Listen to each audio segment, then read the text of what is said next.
Please begin, Shine. Okay, Google, who is Trump? According to Wikipedia, Donald John Trump is the current president of the United States. Okay, Google, who is Muhammad? According to Wikipedia, Muhammad is the founder of Islam. Okay, Google, who is Elvis? According to Wikipedia, Elvis John Presley is an American singer, musician, and an actor. Okay, Google, who is Pikachu? According to Wikipedia, Pikachu are a species of Pokemon who are featured in Pokemon series, movies, and trumping cards. Wow. Okay, Google, who is Jesus? Sorry about that.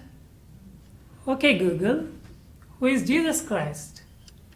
Sorry, I don't know how to help with that. Those were the answers my Google Home gave me when I asked her. It was able to give who was Trump. It was able to give who was Obama. It was able to give who was Pikachu too.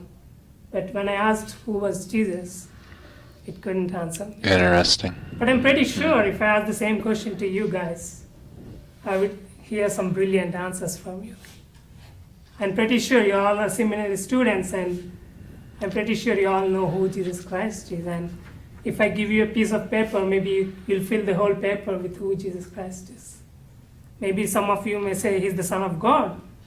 Maybe some of you may say he's the King of Kings, or some of you might write a whole paper of who Jesus is. But my question is, what does that information do about who Jesus is? Luke was writing a gospel, and he was collecting all the truths about Jesus, and he was writing this to present to Theophilus. And he wanted to say to Theophilus who Jesus Christ was. So he collected all the facts about Jesus and he presented it to Theophilus. And while he was collecting this information, he wanted to say who Jesus Christ was. He had an intention of saying who Jesus Christ was. At the same time, he had a purpose in writing that. He didn't want just to give information about Jesus Christ, but he wanted his readers to respond in a way. So today I would like to talk about this topic. How should we respond to the uniqueness of Jesus? Okay, yeah. How should we react to the good. exceptionality of Jesus Christ? I like that a lot. If you would turn with me to Luke chapter 2, 41 to 52, we will see how we should respond to the uniqueness of Jesus. We saw in the previous chapters, Jesus was 8 days old when he was taken to the temple. And then now Luke flashed forwards to 12 years. And now Jesus is 12 years old. So get ready with me. Take your backpacks and come with me, as we are going to travel a lot in this story. And it was 12 years old when Mary and Joseph were planning to go to Jerusalem for the feast of the Passover. Mary and Joseph were very religious people. They went to the Passover every year to celebrate the feast of the Passover. According to the Jewish custom, all men were required to go to 3 festivals. I like what you're doing here. Excellent professional appearance today. First, the Feast of the Tabernacle. 2, the Feast of the Pentecost. And 3, the Feast of the Passover. Most men couldn't go to 3 of them, so they went to at least 1, and they used to go to the Feast of the Passover. And Mary and Joseph, they were very religious people. They went to the Feast of the Passover every year. And now Jesus is 12 years old, and they want to take Jesus with him. In Jesus' age, a Jewish boy had the responsibilities of Jewish religious responsibilities when he was 13. So maybe this trip, Jesus' parents wanted to prepare Jesus for the religious responsibilities. So they think like, okay, we should take Jesus to the Feast of the Passover. And when they used to go to the Feast of the Passover, they need to go from the city Nazareth to Jerusalem. And that was about 80 miles. and it almost took like 3 days to travel. And it was a very difficult road to travel to. So what they used to do is they used to travel in caravans and with a group of people. It was a difficult road because there were a lot of robbers in between the roads. So they had the problem of being robbed. So what they used to You're do doing is a great they used job to without travel the as a group notes. for safety, and also it will be very helpful for them as they travel. So all the people, all the relatives, friends, they all gather together and they start to travel from Nazareth to Jerusalem to celebrate the feast of the Passover. And it's a great time of celebration. Everyone are happy to see each other. Everyone are joyful. Everyone like, yeah, we're going to Jerusalem to celebrate. Let's go. Let's party. Let's praise the Lord for the deliverance He has given to the people of Israel. So they all travel from Nazareth. Well, I'm enjoying your presentation here. You're doing a good job so far. Very good. They celebrate there for 7 days. Just imagine partying for 7 days. I love to party, and I'm sure you love to party too. So You might want to be careful of what and it's a partying good means. celebration. They're celebrating for the deliverance God has given to His people. So they all celebrate, and then 7 days passed, and everything was done. And then now Mary and Joseph like, okay, we need to go back home. They pack everything, and then they start going back home. And then they start from Jerusalem, and then they go back home, Nazareth. And then it's been 1 day, they go past, and it becomes night. So they stay at a place so that they can take rest. And then Mary was preparing supper. And then suddenly she calls, Joseph, please send Jesus to me for supper. And then Joseph was preparing the tent, and he was like, Joseph, I thought he was with you. Mary was like, no, I thought he was with you. And then Joseph runs and comes to Mary and says, what are you talking? Isn't Jesus with you? Mary says, no, I thought he was with you. I thought he was traveling with the men. And Joseph was like, no, did you not see him the whole day? Mary was like, no, I didn't see him for the whole day. And then Mary starts becoming worried. Where is Jesus? I don't know, I didn't see him. And then Joseph keeps his arm on Mary and says, don't be worried, don't be worried. We'll go and look at our relatives. We'll ask our friends if he's with them. So they both go to each relative and ask, hey, did you see Jesus? And the relative says, no.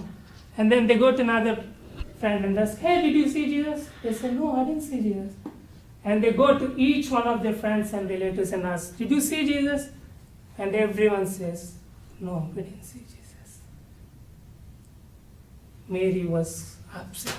She was like, where is Jesus? She becomes so scared, like, did I lose Jesus? Where is Jesus? That's right, it's horrible. And then Joseph Horrible. comes and hugs her and says, don't worry, Mary, don't worry. I think we'll go back to Jerusalem and we'll try to find where Jesus is. And it was already night, so Joseph says, let's go tomorrow morning. And then Mary goes back, and she doesn't sleep the whole night. She's worried, like, where is Jesus? She's crying. And then the next morning comes. They pack their stuff and they travel to Jerusalem again. This is going very well. They were Good traveling hand to motions, Jerusalem, good eyes. and all the crowds were coming from Jerusalem celebrating the festival. They were happy, they were coming, yeah, we celebrated, we are going home. But Mary and Joseph were like, oh, where is Jesus? They have these sad faces, and they're like, all the people coming are happy, but they're going sadly. They're worried, they're anxious, like, where is Jesus? Finally, they go and reach Jerusalem, and it's night. So it's dark, so they don't have a chance to search for Jesus. So they need to find a place to stay that night and then start the search again the next day. So they go to Jerusalem, take a place to sleep, and then they sleep that night. Can you imagine how And then the next fitful morning, that they would again be? start searching. They go on the streets of Jerusalem. They go on the streets and says, hey, did you see a 12-year-old boy? He was wearing blue dress, brown eyes. Did you see Jesus? And then they said, no. And then they go to another street and they ask, did you see Jesus? They're like, no. Then as Mary was asking people, she was getting the answer no. And as she was getting many no's, she almost like lost her heart. She was like, I think I lost Jesus. What happened?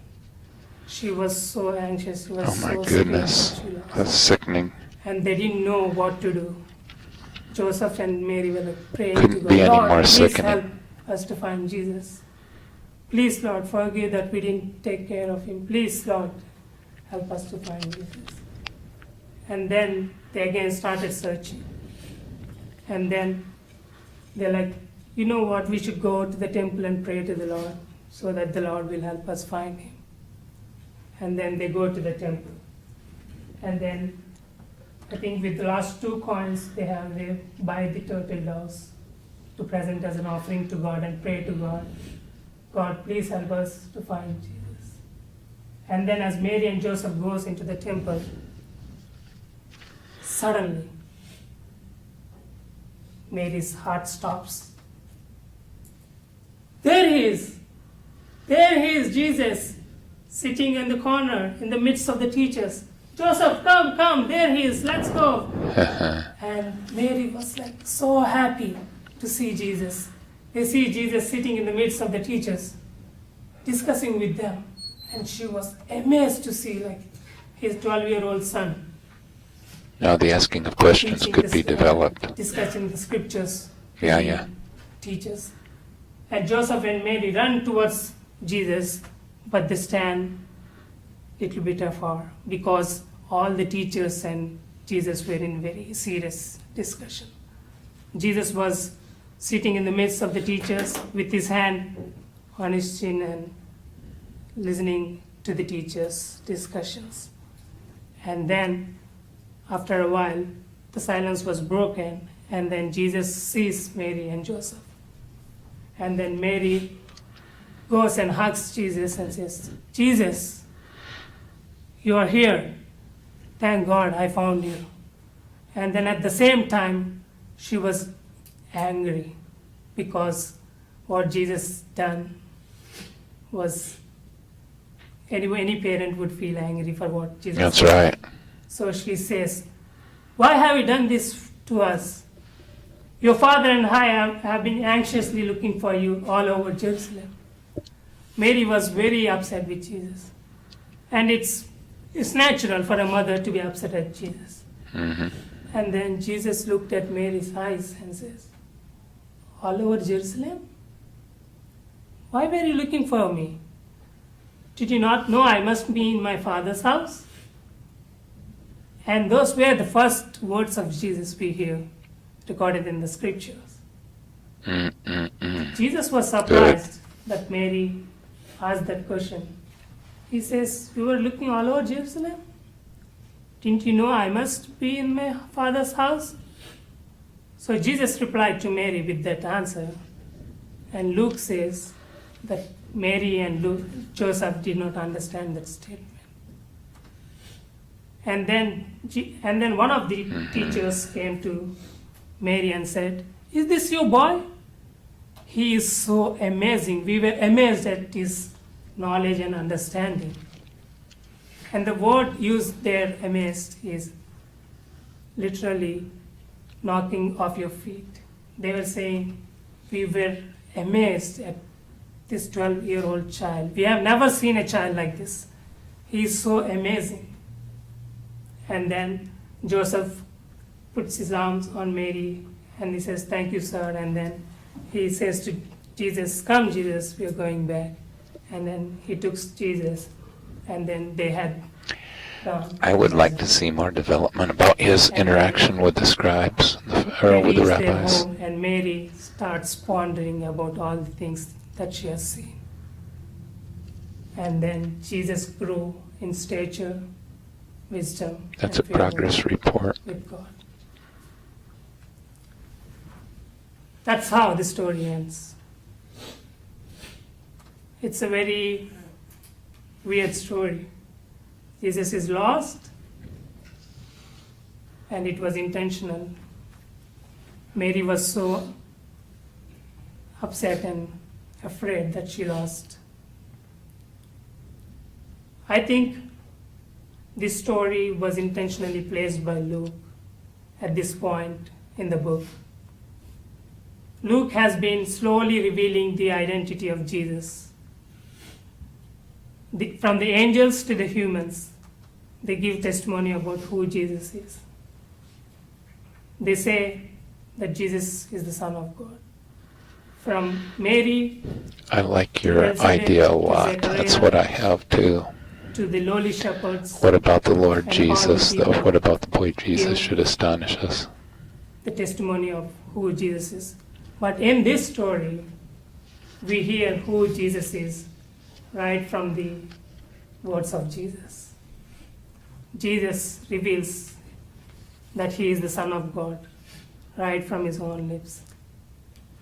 So this story has a lot of themes. Early on themes Luke is presenting. Luke wants his hearers to know that Jesus is the Son of God. Luke wants his hearers to know that people will be amazed at Jesus' teaching. There you go. Luke wants his hearers to know that there will be conflict between Jesus and his family. But the main point which I want you to know, which Luke wants us to know, is Luke is presenting his readers that Jesus is the Messiah. Okay. Jesus is the Son of God. How do you get that from this text? In a particular way. And I want to answer the question which I asked you in the beginning. How should we respond to the uniqueness of Jesus? How should we react to the exceptionality of Jesus? And the answer is, we should react to the uniqueness of Jesus with amazement. Okay, with amazement. We should react to the exceptionality of Jesus with astonishment. And from this we can get to implications which I would like to present to you. The first implication is we should develop a sense of amazement for who Jesus is. Ramba was in India. She was a friend of my brother, and she grew up in a Hindu family. She was very religious, and she was always going to temples, and she was worshipping their gods. But one day when we were celebrating Christmas and performing a gospel skit on the streets of our neighborhood, she came to see the skit. And when she heard the gospel and she heard about Jesus Christ, she was amazed. She was like, wow, who is this Jesus? I want to know more about him. And then she came and approached one of her friends, and one of her friends gave her the Bible to read. And when she started reading the Bible, she was amazed at Jesus. She was literally like knocked off her feet in adoration to who Jesus was. She was so amazed that she accepted Jesus Christ as a personal Savior. My question today for you is, are you amazed at Jesus? When was the last time you were amazed at Jesus? We all read the Bible every day. We all do assignments. We all read about Jesus every day. Is that become routine for you? Did Jesus become, he's nothing but simply, I read about Jesus and he's nothing, he's simple. When was the last time you were truly amazed, literally knocked off your feet in adoration to Jesus? I would encourage you to read the Gospel of Mark, because the Gospel of Mark has this theme of amazement. The theme of amazement is repeated several times in the Gospel of Luke. And the Gospel of Luke has 16 chapters.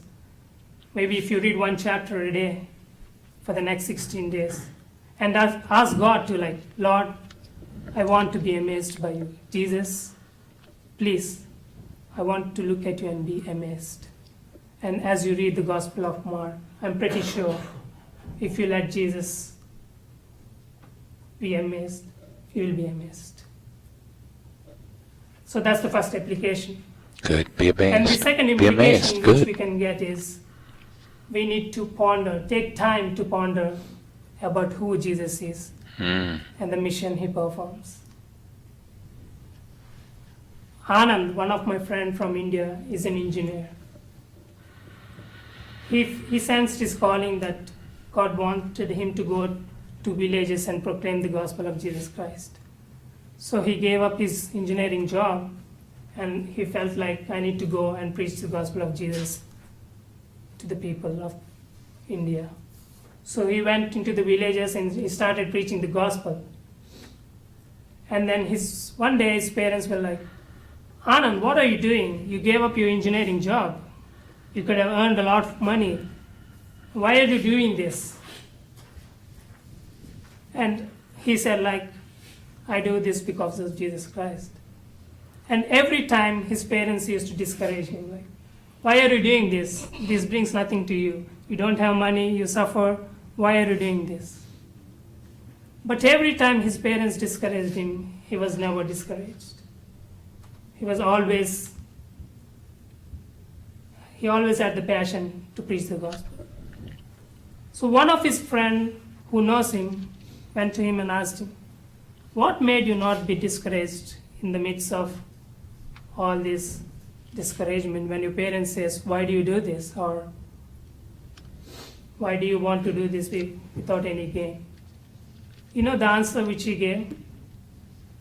He said, every morning he takes time to go and ponder about Jesus, to think about what Jesus has done, to think about the work of Christ on the cross. He said, because I ponder and I think about Jesus, I don't think about what my parents say, the discouragements I get. I think about who Jesus is. I intentionally take time to ponder on the mission of Jesus. That gives me the encouragement and the passion to preach the gospel. So my question to you is, are you intentionally taking time to ponder about Jesus, to think about the mission of Jesus? Maybe this is a good time. We are approaching the Good Friday season. I would encourage you to even fast for a day or half a day and think about who Jesus is. Think about the mission he performs. What are the things you're pondering today? Are you pondering today about your future ministry? Or whom I'm going to marry? Or what car I'm going to buy? Those are all good things to think about. But there's an important thing to think about too. The primary thing which we all need to think about is about Jesus Christ and his mission. So we have seen Luke presents Jesus as the Messiah with a purpose. He has this purpose that we need to be amazed by who Jesus is.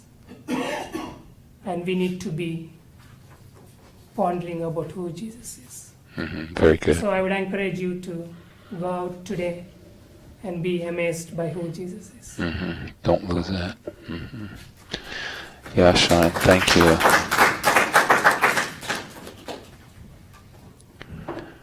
I think that was very good.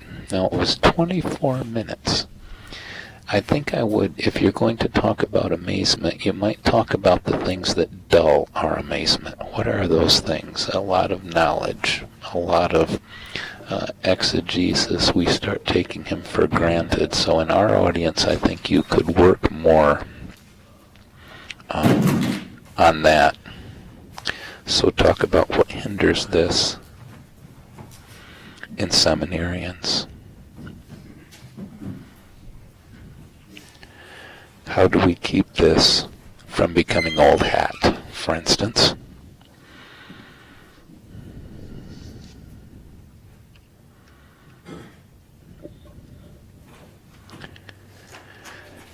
If if I were going to develop anything more, I think I would at least touch on the fact that 252 is a Lucan progress report. That might be something you could say a bit more about. And also, when you're in the text itself, I think you had some very good development. I believe I would have taken a bit more time with verse 46, not making it into a myth. But I would deal with that, and probably also with the fact that one may be respectful to parents and still be prioritizing Christ. Thank you for your work. I appreciate it very much. Again, you might have told a little bit more with the story, but overall it was good, and you didn't stretch your implications to include things that really are not found in the text. I think that's a positive. Appreciate it.